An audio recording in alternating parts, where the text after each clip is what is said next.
প্রায় 2 সপ্তাহ ব্যবহার করার পর যে স্মার্টফোনটি নিয়ে আজকে কথা বলতে যাচ্ছি সেটি হচ্ছে Xiaomi Redmi 15। এই ফোনের টপ নচ ফিচারের কথা যদি বলি তাহলে ব্যাটারির কথাই আগে বলতে হয়, কারণ এই ফোনে নট 5000 নট 6000, এই ফোনে 7000 মিলি অ্যাম্পায়ারের বিশাল ব্যাটারি থাকছে। সো বুঝতেই পারছেন ব্যাটারি ব্যাকআপের ক্ষেত্রে এই ফোনটা ট্রিমেন্ডাস পারফর্ম করবে। বাট একটা ফোনে ব্যাটারি কিন্তু সব কিছু না, অন্যান্য সেগমেন্টে কী অবস্থা সেসব নিয়ে কথা বলবো আজকের ভিডিওতে। আপনাদের সঙ্গে থাকছি আমি বাবু, চলুন শুরু করা যাক। Xiaomi Redmi 15 পাওয়া যাবে এরকম লাল সাদা একটি বক্সে, যার মধ্যে থাকছে সুন্দর এই ফোনটা, থাকছে ব্যাক কাভার, 33 ওয়াটের চার্জার এবং চার্জিং কেবল। সো ফোনের সাথে যা যা লাগে সবই কিন্তু এই বক্সে পেয়ে যাচ্ছেন। তো ফোনটা প্রথমেই হাতে নেবার পর আমার মনে হচ্ছিল ফোনটা এত বড় কেন। মনে হওয়া খুবই স্বাভাবিক, কারণ এই ফোন দৈর্ঘ্য বা প্রস্থ সব দিক থেকেই প্লাস সাইজের। যারা বড় বড় আলট্রা বা ম্যাক্স ফোন ইউজ করেন তাদের জন্য এই ফোনের সাইজ ওকে, তবে যারা কম্প্যাক্ট ফোন ব্যবহার করে অভ্যস্ত তাদের জন্য এই ফোনটা হ্যান্ডেল করা অনেকটাই টাফ হয়ে যাবে। আর এই ফোনটা কিন্তু চওড়ায় বেশ খানিকটা বড়, সো এক হাতে ফোনটা ব্যবহার করা বেশ কষ্টকর হয়ে যায়। ফোনের ওজনের কথা যদি বলি সেটা ঠিকঠাকই আছে, 214 গ্রামের মতো, যা এই ফোনের 7000 মিলি অ্যাম্পার ব্যাটারির তুলনায় একদমই ওকে।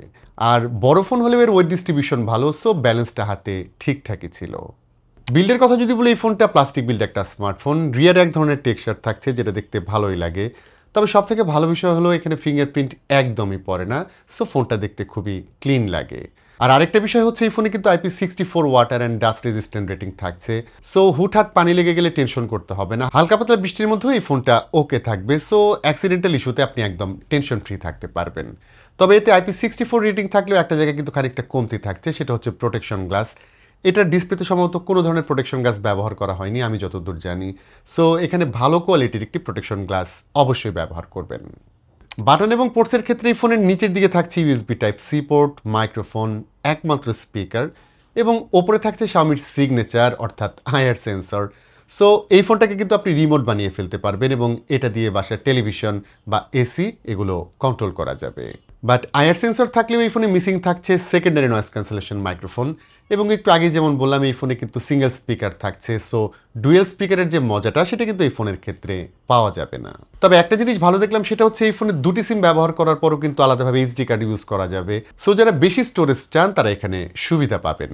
এখানে জানিয়ে রেখে এই ফোনের দুইটা ভ্যারিয়েন্ট আছে, একটা হচ্ছে 6128 আর একটা হচ্ছে 8256, এবং এই ফোনের প্রাইস শুরু হচ্ছে 17999, মানে 18000 টাকা থেকে। তো 18000 টাকার এই ফোনে থাকছে বিশাল একটা ডিসপ্লে, এটি IPS LCD প্যানেল, রেজুলেশন ফুল HD প্লাস এবং সাইজ হচ্ছে 6.9 ইঞ্চ। সো মাঝে মাঝে বিশাল ডিসপ্লে থাকা এই ফোনটাকে আমার কাছে একটা মিনি ট্যাবলেটের মতো মনে হয়েছে। যারা ফোনে অনেক ভিডিও দেখেন, ভিডিও কল করেন, তাদের জন্য বড় ডিসপ্লে অবশ্যই বেটার। আর সাথে সাথে ডিসপ্লের কালার বলি বা শার্পনেসের কথাও যদি বলি সব কিন্তু অন পয়েন্টে ছিল। তবে ব্রাইটনেসের ক্ষেত্রে ইনডোরে এটা একদমই ঠিকঠাক ছিল, বাট আমি যখন ডিরেক্ট সানলাইটে ছিলাম তখন ব্রাইটনেস আমার কাছে কিছুটা কম মনে হয়েছে। স্মুথনেসের ক্ষেত্রে এই ডিসপ্লেতে 144 হার্জ রিফ্রেশ রেট সাপোর্ট থাকছে, বাট রেগুলার ফোনে কিন্তু দেখা যায় মোটামুটি 120 হার্জ থাকে, সেখানে 144 হার্জ রিফ্রেশ রেট অবশ্যই ওয়েলকাম করার মতো বিষয়। বাট ট্রুথ ইজ 144 হার্জ কিন্তু রিয়ারলি এই ফোনে পাওয়া যাবে, মোটামুটি কয়েকটা অ্যাপে 144 হার্জের সাপোর্ট থাকছে, সো বেশিরভাগ ক্ষেত্রেই এতে কিন্তু 90 হার্জ পাওয়া যায়। আর 144 হার্জ হাই রিফ্রেশ রেট থাকলেও ফোনটা ইউজ করে একদম বাটারি স্মুথ ফিল পাওয়া যাবে, ব্যাপারটা এমন না। অকেশনালি এতে মোটামুটি স্টার্টারও দেখা যায়, যেটা ডিসপ্লের ফল্ট না। আমার কাছে যেটা মনে হয়েছে এই ফোনের যে UI হাইপার ওএস এবং এটার SoC স্ন্যাপড্রাগন 685 খুব একটা অপটিমাইজড না।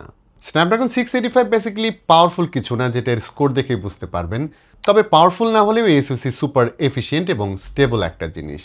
সো আপনি রেগুলার টাইপের ইউজার যদি হন, মানে নর্মালি যেসব অ্যাপ আমরা ইউজ করে থাকি সেখানে স্মুথ পারফরমেন্স পাবেন, হালকা পাতলা মাল্টিটাস্কিং করা যাবে, বাট ব্যাকগ্রাউন্ডে যদি অনেক বেশি অ্যাপ চালু থাকে তখন এই ফোনটা কিছুটা স্লো মনে হবে। সোজা কথা হচ্ছে নর্মাল ইউজার এই ফোন নিয়ে হ্যাপি থাকবেন, বাট একটু যারা পাওয়ার সিক করে থাকেন তারা মেবি এই ফোন নিয়ে খুব একটা সুবিধা করতে পারবেন না। তবে সুবিধার কথা আগেই বলেছি, সেটা হচ্ছে এই ফোনের 7000 মিলি অ্যাম্পায়ার ব্যাটারি, যেটা আপনাকে দিনের পর দিন স্ট্যান্ড বাই টাইম দেবে এবং মোটামুটি ব্যাকআপের ক্ষেত্রে 2-3 দিন ব্যাটারি ব্যাকআপ পাওয়া যাবে অনায়াসে। সো যারা রেগুলার ফোন চার্জ দিতে ভুলে যান তাদের জন্য Redmi 15 ultimate solution. Battery centric আরেকটা ফিচার আমার কাছে কিন্তু খুবই ভালো লেগেছে, সেটা হচ্ছে এখনকার অনেক ফোনে কিন্তু আপনি দেখবেন যে রিভার্স চার্জিং সিস্টেম আছে, মানে একটা ফোন থেকে আরেকটা ফোনে চার্জ দেওয়া যায়।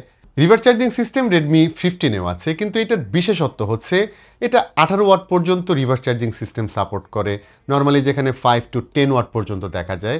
সো এই ফোন দিয়ে অন্য যে কোনো ফোন বা গ্যাজেট চার্জ করার সময় অনেক ফাস্ট চার্জ করতে পারবেন। ক্যামেরা সেকশনে এই ফোনের রিয়ারে 3টা বড় বড় মডিউল দেখা যাবে, যেখানে 2টা মোটামুটি দুধভাত টাইপের ক্যামেরা আছে, মানে অক্সিলারি সেন্সর, আর আরেকটা আছে যেটা কাজের, এবং এটা হচ্ছে প্রাইমারি 50 মেগাপিক্সেল ক্যামেরা।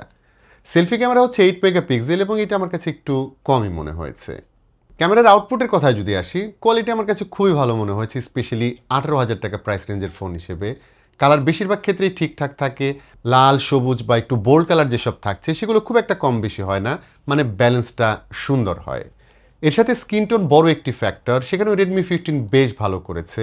আমরা regular photos, portrait shot, even front ক্যামেরায়ও ভালো কালার ব্যালেন্স, ভালো স্কিন টোন পেয়েছি। তবে রেগুলার ছবির বাইরে লো লাইট ফটোসের কথা যদি বলি, এই ফোনের ক্যামেরা লো লাইটে খুব একটা ভালো রেজাল্ট করতে পারেনি। লো লাইটের ছবি সফট মনে হয়, প্রচুর গ্রেইন চলে আসে। সো কম আলোতে ছবি তুললে একটু বুঝে শুনে তুলতে হবে।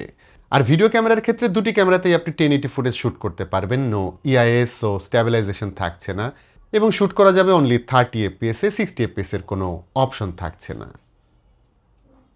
তো রেডমি 15-এর মূল ফোকাস সেগমেন্ট ছিল এর ইনসেন ব্যাটারি ব্যাকআপ, এবং পার্সোনালি আমি যেটা বলতে পারি সেটা হচ্ছে ব্যাটারির ক্ষেত্রে এই ফোনটা দুর্দান্ত রেজাল্ট করেছে। সো এই বাজেটের মধ্যে যারা রিয়েল ব্যাটারি ব্যাকআপ চান তারা এই ফোনের কথা মাথায় রাখতে পারেন। আমি বলবো ব্যাটারি ব্যাকআপ খুবই ভালো পাবেন। অন্যান্য সেগমেন্টের কথা যদি বলি, এই ফোনটা ডিসেন্ট একটা চয়েস, খুব একটা পাওয়ারফুল না, তবে বলতেই হচ্ছে 20,000 টাকার নিচে এটার যে ক্যামেরা সেটা বেশ ভালো ছিল। আজকের ভিডিওটি এখানে শেষ করতে হচ্ছে। সবাই ভালো থাকবেন, অনেক ভালো।